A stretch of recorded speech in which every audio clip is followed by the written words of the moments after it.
అందరికీ నమస్కారం. గత కొన్ని రోజులుగా విజయవాడలో జరుగుతున్నటువంటి సంఘటన మీ అందరికీ తెలుసు. అది ఎటువంటి సంబంధం లేని పార్టీకి నాకు కావాలని కొంతమంది బురద జల్లుతూ ఉన్నారు. నేను కొన్ని రోజుల క్రితం 20 days బ్యాక్ నాకు ఈ విషయం తెలిసింది. తూర్పు నియోజకవర్గ ఇన్ఛార్జిగా నాకు వాళ్ళు ఎంతో ముళ్ళపూడి ఫ్యామిలీ నాకు ఎంతో సాన్నిధ్యంగా ఉంటూ 25 సంవత్సరాలుగా నాకున్న పరిచయానికి నా వ్యక్తిగతంగా నేను వెళ్ళి వాళ్ళ పరామర్శించి అక్కడ ఏం జరిగిందో తెలుసుకోవడానికి వెళ్ళటం జరిగింది.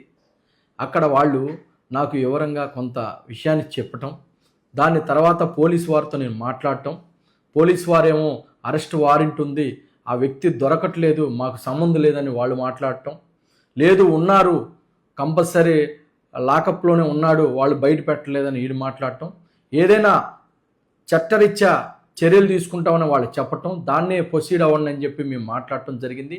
అంతేగాని వ్యక్తిగతంగా ఏదో పోలీసు వారిని వెనకేసుకొచ్చి వాళ్ళ వైపున మేము మాట్లాడింది కానీ ఏమీ లేదు.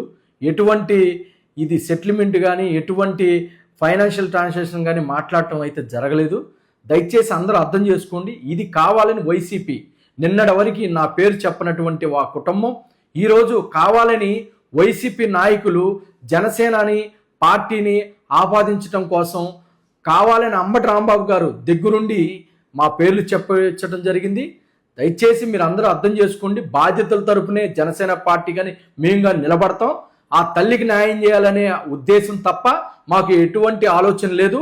ఈరోజు కూడా తన బిడ్డ తనకు దొరకాలని మనస్ఫూర్తిగా దేవుణ్ణి ప్రార్థిస్తూ ఉన్నాం. అదేవిధంగా వాళ్ళకి కుటుంబానికి ఏ అవసరం వచ్చినా ఇప్పుడు ఏదైతే ముఖ్యమంత్రి గారు ఉప ముఖ్యమంత్రి గారు డీజీపీ గారు చెప్పారో అక్కడున్న ఆఫీసర్ను కానీ సస్పెండ్ చేయటం, అదేవిధంగా ఒక ఎంక్వైరీ చేయించటం, చట్టం తన పని తాను చేసుకునే విధంగా ఈరోజు కూటమి ప్రభుత్వం తీసుకున్న చర్యలు మీరు అందరూ చూస్తూ ఉన్నారు. దయచేసి ఇది రాజకీయం చేయవాకండి. రాజకీయాలకు సంబంధం లేదు. ఆ వ్యక్తులు ఆ తల్లి బాధ చూడలేక మేము ఇంటికి వెళ్ళి పరామర్శించిన మాట వాస్తవం. అంతకు తప్ప దీంట్లో ఏ విషయం జరగలేదు. ఏదైనా బాధ్యతల తరపునే మేము నిలబడతామని మేము ఈ మీడియా ముఖంగా తెలియజేస్తా ఉన్నాం.